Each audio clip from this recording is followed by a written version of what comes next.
No puedo dejar de empezar esta presentación sin mostrar los nuevos cambios de los criterios de Roma 4 para síndrome de intestino irritable. Y aunque ustedes ven ahí síndrome de intestino irritable, diagnóstico de Roma 3, lo que quiero poner es de fondo lo que era Roma 3 y lo que será ahorita Roma 4, o lo que es Roma 4. Básicamente ha desaparecido el malestar de la definición debido a que es un término completamente inespecífico que tiene diferentes significados en diferentes culturas y poblaciones. Ya se considera que en promedio debe estar presente una vez, un día a la semana, y esto debido a que para Roma 4 se llevó a cabo una encuesta normativa para determinar la frecuencia en la población general de diferentes síntomas. Con un punto de corte se llegó a determinar cuánto era lo que se podía considerar normal o anormal. Esto debe presentarse entonces un día a la semana durante los 3 meses previos, asociados con 2 o más de los siguientes. Básicamente son los mismos criterios que teníamos en Roma 3, la diferencia es que se quita ahora o se elimina la palabra mejora con la evacuación, porque hay pacientes que ustedes estarán de acuerdo que en vez de mejorar su dolor, aumentan el dolor durante las evacuaciones. Y eso es básicamente las diferencias. Desde el punto de vista de los subtipos, de la clasificación de subtipos, ahora en Roma 4, se sigue considerando el umbral del 25%, solo que ahora nada más se debe considerar los días que los pacientes tienen evacuaciones anormales, porque estos pacientes en una gran proporción de los días tienen evacuaciones normales, y cuando uno trata de hacer esta proporción con base en el total de los días, muchos pacientes resultaban totalmente con subtipos que eran completamente no lógicos para lo que ellos realmente presentaban o lo que nuestra percepción era en la clínica. Quisiera entonces empezar ahora por lo que fueron los trabajos de la DW, los más importantes, y este es la primera validación precisamente de este cuestionario de Roma 4, donde ustedes pueden ver la prevalencia en esta primera validación, en lo que se llevó a cabo en Australia, Estados Unidos e Inglaterra, y ustedes pueden ver que la prevalencia en hombres fue del 4.1% con respecto a 7.4% de las mujeres, y aparentemente la prevalencia disminuye con la edad, es decir, parecía ser mucho menor en mayores de 65 años. Sin embargo, se analizó la sensibilidad en azul y la especificidad, aquí mostrado en rojo, de acuerdo al sexo y también a la edad, y lo que se observa es que hay una menor sensibilidad en pacientes a mayor edad, es decir, mayores de 65 años, lo cual quiere decir que es probable que esta prevalencia que se observa menor en mayores de 65 años para el cuestionario se deba principalmente a que el cuestionario es menos sensible a esta edad. Y no puedo dejar de presentar este estudio que, si bien todavía utilizó los criterios de Roma 3, es importante por 2 razones. La primera es porque hacía mucho tiempo no se llevaba a cabo un estudio epidemiológico de los trastornos funcionales gastrointestinales, y en este caso de síndrome de intestino irritable en los Estados Unidos. Puedo decir que México estaba mucho más adelantado en datos recientes a este respecto, pero lo más importante es que es un estudio llevado a cabo utilizando la Internet, que quizás es el futuro en los estudios epidemiológicos. Nosotros ya tenemos la experiencia realizando un estudio con las redes sociales, pero aquí lo importante es nuevamente que esta prevalencia en general es muy baja, es del 2%, 3.3% además de estos pacientes tuvieron autorreporte, se consideraban con presencia de síndrome de intestino irritable, a pesar de que no cumplían los criterios de acuerdo al cuestionario. La otra cosa es que es más frecuente en mujeres, en sujetos blancos no hispánicos y en pacientes divorciados o separados, seguidos de aquellos que eran casados. El número de comorbilidades, en la medida en que aumentaba el número de comorbilidades, se aumentaba también la frecuencia del síndrome de intestino irritable, y los síntomas asociados fueron incontinencia, pirosis, distensión abdominal y náuseas. Ustedes recordarán que hace aproximadamente 2 años se publicó un estudio en Japón donde se determinó por primera vez la asociación de los divertículos como factor de riesgo para el síndrome de intestino irritable, cosa que antes no considerábamos. Este estudio era muy importante porque los japoneses tienen predominantemente divertículos en el colon derecho y no en el colon izquierdo, y ellos demostraron la asociación con síndrome de intestino irritable ante la presencia de divertículos del colon izquierdo. Pues bien, este es un estudio realizado en Estados Unidos, en el Hospital de Carolina del Norte, el hospital universitario, en pacientes que asistieron por primera vez a una colonoscopía entre el año 2013 y 2015, y en estos pacientes encontraron una prevalencia muy similar a los otros estudios del 5% de síndrome de intestino irritable. Y lo interesante es que el riesgo fue mayor en pacientes con por lo menos un divertículo colónico, se incrementó el riesgo en 2 veces. Se trató de hacer una asociación de los divertículos con el Bristol, es decir, aquellos pacientes que tenían 1 o 2 versus 3 a 5, que sería algo normal, y no hubo diferencia, tampoco hubo diferencia si tenían 6 a 7 en su tipo de Bristol en comparación con 3 a 5. Pero en general, si bien sí está la asociación con divertículos, no parece estar asociado con el subtipo de las evacuaciones. Esta revisión sistemática en la cual participamos es muy importante porque nos trata de sintetizar todos los datos de lo que existe sobre las células inmunes en el colon en pacientes con síndrome de intestino irritable. Y aquí lo más interesante es con respecto a las células cebadas, que se encontraron aumentadas en todos estos estudios, principalmente en el recto sigmoides, en estos 10 estudios, y en el colon descendente, 9 estudios también significativamente incrementadas. Lo más interesante, que es el nuevo concepto para mi gusto, es de que estas células cebadas estuvieron incrementadas principalmente en síndrome de intestino irritable con estreñimiento y no con diarrea como hubiéramos pensado. Hay que decir que en este metaanálisis, analizando diferentes linfocitos CD3, CD4 y CD8, realmente no hubo diferencias con el síndrome de intestino irritable. Y continuando con esta línea de la inflamación y la activación inmune en síndrome de intestino irritable, quiero mencionar este estudio porque es de Argentina y si bien la epidemiología del síndrome de intestino irritable en Argentina es un poco diferente al resto de Latinoamérica, es más parecida a la de Europa,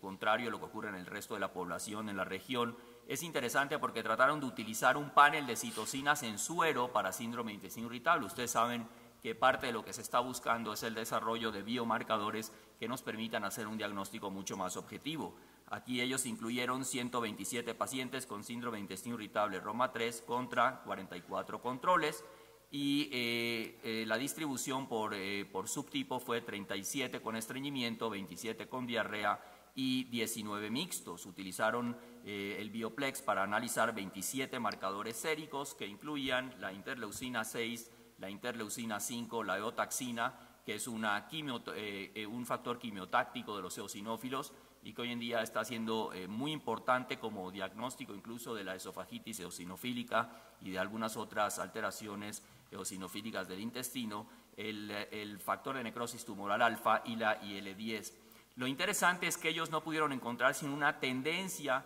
con todos estos factores y el único que en realidad, la única citocina que en realidad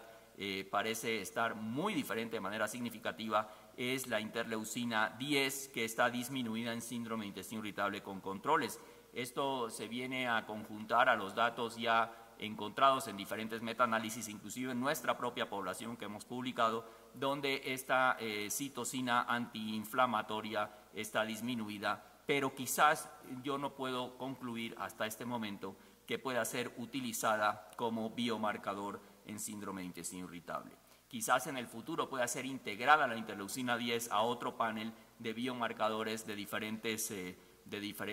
marcadores y esto sí pueda ser en general un panel de biomarcadores para síndrome de intestino irritable.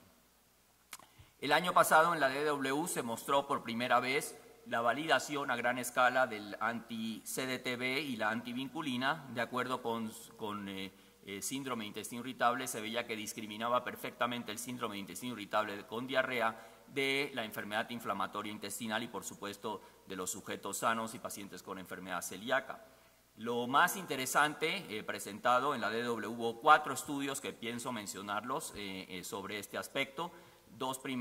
primeros les muestro en esta diapositiva. Lo más interesante es que cuando se analizó lo que pasaba con pacientes con síndrome de intestino irritable con diarrea, aquí en más de 2.300 pacientes, lo que ocurría en los mixtos, en los estreñidos en morado y los sanos en azul claro, ustedes pueden ver que definitivamente los niveles de anti-CDTB, antivinculina o cualquiera de los dos positivos fueron significativamente más frecuentes en los pacientes con diarrea y los mixtos, lo que llevó a concluir que la prueba fue significativa para discriminar o para identificar síndrome de intestino irritable con diarrea y síndrome de intestino irritable mixtos, pero no síndrome de intestino irritable con estreñimiento. Esta prueba está disponible en nuestro medio, los invito a utilizarla, es muy útil para poderles dar un resultado objetivo a los pacientes. Por otra parte, en el mismo grupo, que es el de Cedars-Sinai, que más experiencia tiene con este biomarcador,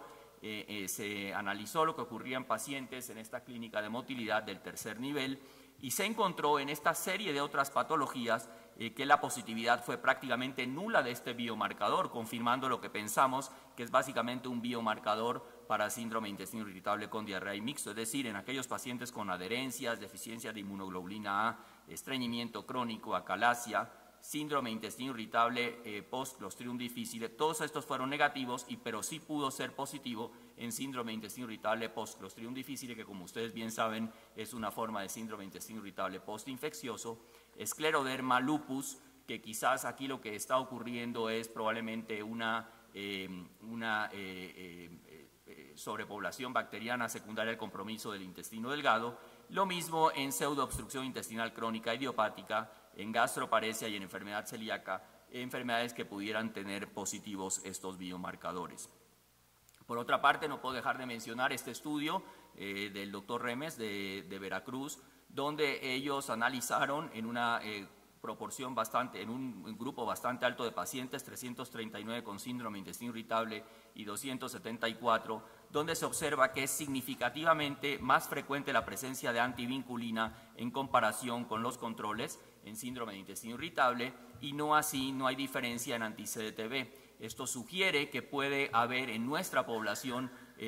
alguna diferencia o que puede ser mucho más importante la antivinculina que la anti-CDTB y esto podemos discutirlo más adelante. Esto es muy similar a este trabajo que nosotros tenemos ya en prensa en la Revista de Gastroenterología de México, donde hemos encontrado también el anti-CDTB positivo en 4 de 20 y la antivinculina en 6 de 20. Parece que es más frecuente la antivinculina en nuestra población que el anti-CDTB. El año pasado también les mostraba lo que ocurría con la endomicroscopía confocal, que es esto que ustedes observan aquí en comparación con el análisis histológico para determinar la presencia de inflamación en el intestino, sobre todo en respuesta a antígenos alimentarios. Y esto en el futuro puede convertirse en un biomarcador diagnóstico para estas intolerancias alimenticias en pacientes con síndrome de intestino irritable. Para mostrarles este estudio de este mismo grupo alemán, les voy a mostrar dos estudios que presentaron. Quiero recordarles que desde el punto de vista del epitelio, para mantener la permeabilidad intestinal, existen dos marcadores muy importantes. La ocludina, que permite el paso de grandes moléculas si está alterada, y la claudina, el paso de pequeñas moléculas. Entonces ellos analizaron en pacientes con intolerancias alimenticias lo que ocurría con la expresión de estas moléculas de ocludina y claudina, y ustedes pueden ver aquí lo que ocurre en controles y en síndrome de intestino irritable con respecto a la ocludina, recuerden la que permite el paso de pequeñas moléculas, y se observa que a nivel de las criptas en síndrome de intestino irritable hay menor expresión de ocludina y lo mismo a nivel de las puntas de las vellosidades, lo cual quiere decir que hay una alteración de la permeabilidad que se puede detectar por endomicroscopía confocal. Y lo mismo ocurre con la claudina, sin embargo, aquí no hay diferencias, lo cual quiere decir que quizás la alteración de la permeabilidad está en relación a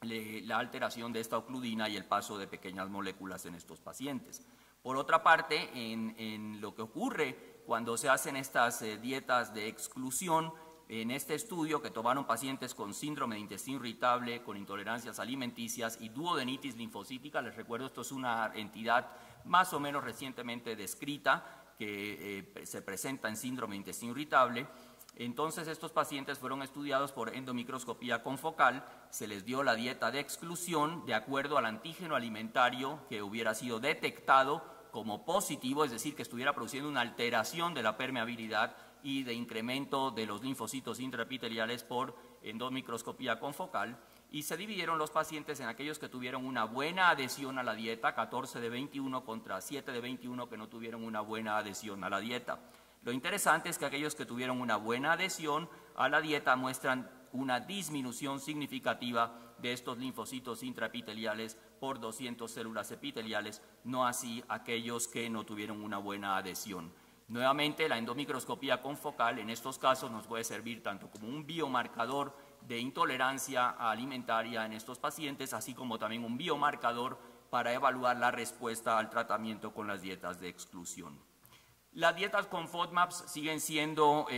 muy estudiadas, y este es estudio de Bill Shea de su grupo en Estados Unidos, donde ellos encuentran una frecuencia de respuesta que no terminó siendo significativa en cuanto a la mejoría adecuada que era la variable primaria. Sin embargo, sí encuentran una mejoría significativa en el índice compuesto, que era uno de las variables secundarias, compuesto por una reducción del dolor abdominal del 30% y consistencia de Bristol mayor o igual a 1, y respondedores en dolor y consistencia de las evacuaciones, que ustedes pueden ver que también resultó significativo para el dolor abdominal.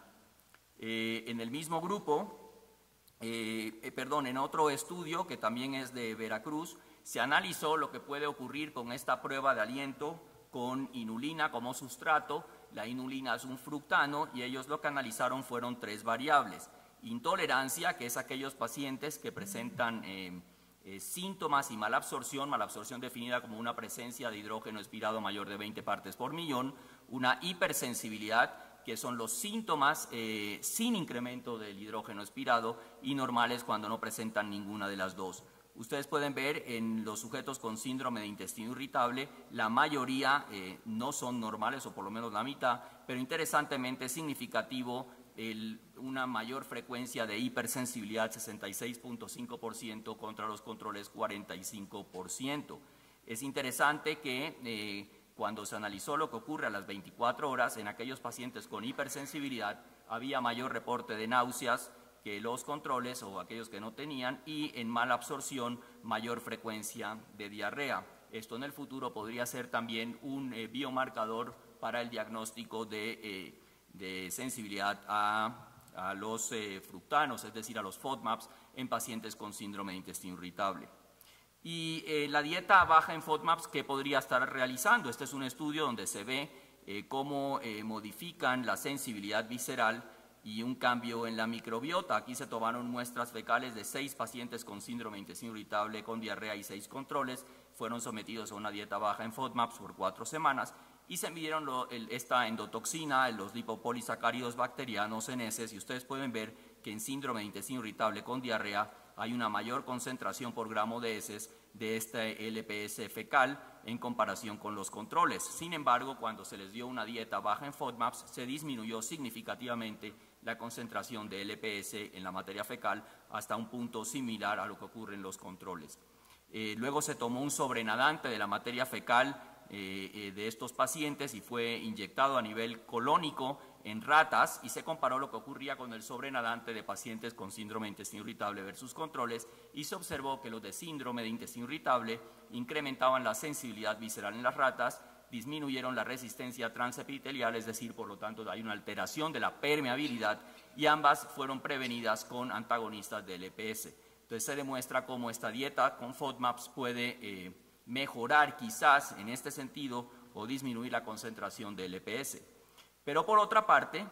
sabemos también que la administración de una dieta baja en FODMAPs puede producir un efecto deleterio de la microbiota porque disminuye las bifidobacterias. Y en este estudio, donde se analizó lo que ocurría en la calidad de vida, se observa que aquellos con dieta baja en FODMAPs tienen un menor índice de severidad del síndrome de intestino irritable, y también una mejoría significativa en la calidad de vida que les decía. En cuanto a la diferencia clínica mínima de 50 puntos en el cuestionario de calidad de vida, también fue superior con la dieta baja en FODMAPs. Sin embargo, la abundancia de bifidobacterias, aquí aunque parece muy pequeña la diferencia, sí es muy significativa. La dieta baja en FODMAPs disminuye las bifidobacterias, y cuando a estos pacientes le dan el BCL3, que es una combinación de probióticos, no hay ningún efecto sobre la severidad ni sobre la calidad de vida, pero sí parece normalizarse la concentración de bifidobacterias de manera similar a lo que ocurre con la dieta control. Hay que decir también que se disminuye las concentraciones de acetato, un ácido graso de cadena corta que se requiere para mantener una adecuada inmunidad, permeabilidad y función del epitelio. En cuanto a tratamientos, este es uno muy interesante, que es el uso de lovastatina en síndrome de intestino irritable con estreñimiento. La razón es que la lovastatina parece ser un inhibidor de la HMG-CoA reductasa. Como ustedes saben, parece que esta HMG-CoA reductasa es necesaria para las arqueas, para la función de membrana o para poder sintetizar la membrana por las arqueas. Entonces aquí se hizo este estudio donde se dio placebo en comparación con una dosis de 21 miligramos de este compuesto contra 42 miligramos y ambas dosis, y lo que se ve es que al día 7 parece que la dosis de 42 miligramos produce una disminución en el metano, en la prueba de aliento, lo cual también ocurre con la dosis baja a los 28 días, tanto en la dieta baja como en la dieta alta. Por otra parte, en cuanto a aquellos pacientes, en cuanto a la intensidad semanal del dolor abdominal, parece que la proporción o la mejoría es superior con esta dosis de 42 miligramos, y finalmente la respuesta en la frecuencia de las evacuaciones también es superior con la dosis de 21 miligramos. Si bien uno no puede concluir cuál dosis es mejor, lo que sí es interesante es la prueba de concepto de que este medicamento podría ser de utilidad al disminuir la producción de metano y quizás sea útil en este subtipo de síndrome de intestino irritable. Creo que para terminar, la luxadolina, que fue recientemente aprobado por la FDA, un agonista mu y kappa opioide y un antagonista delta opioide en síndrome de intestino irritable con diarrea, se sabe que la respuesta al primer mes predice una respuesta continuada, y esto es un análisis de 2 estudios de fase 3. La variable primaria fue la respuesta compuesta de mejoría del peor dolor abdominal en más del 30%, y Bristol menor o igual a 5 en más del 50% de los días de la semana 12 a 26. Entonces, cuando se analiza lo que ocurre en la respuesta en el índice compuesto en respondedores en el primer mes, a largo plazo ustedes pueden ver que aquellos que tenían placebo se mantienen como respondedores, pero lo mismo ocurre con aquellos que tienen eluxadolina, tanto con 75 como con 100 miligramos, y la respuesta del índice compuesto en no respondedores es muy bajita, lo cual quiere decir que aquellos pacientes que tienen una respuesta adecuada al principio la van a mantener más adelante en el estudio, y menos del 20% de los que no respondieron pueden responder más adelante con este medicamento. Hay que tener en cuenta que tiene una proporción de efectos secundarios del 8% y ha estado relacionado con la pancreatitis.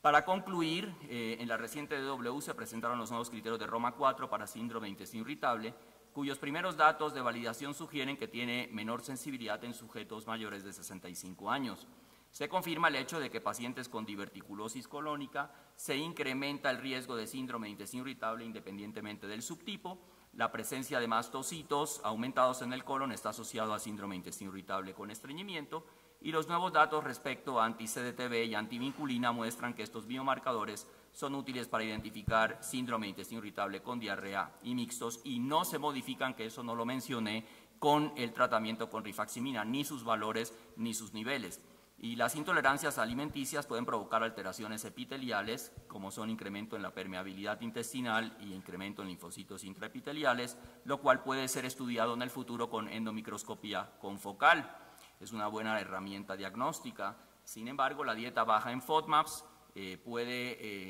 si bien parece ser efectivo en el manejo del dolor abdominal y consistencia de las evacuaciones, puede modificar la microbiota, lo cual hay que tener muy en cuenta por sus efectos deleterios, y es probable que en el futuro se pueda determinar por pruebas de aliento como biomarcador la sensibilidad a estos componentes. Finalmente, las estatinas pueden inhibir las arqueas debido a su efecto inhibidor de la HMG-CoA reductasa, la cual también es utilizada por los microorganismos para sintetizar su membrana. Y en cuanto a la eluxadolina, que recientemente fue aprobada para síndrome de intestino irritable con diarrea, la respuesta durante el primer mes es predictora de una respuesta continua. Muchas gracias.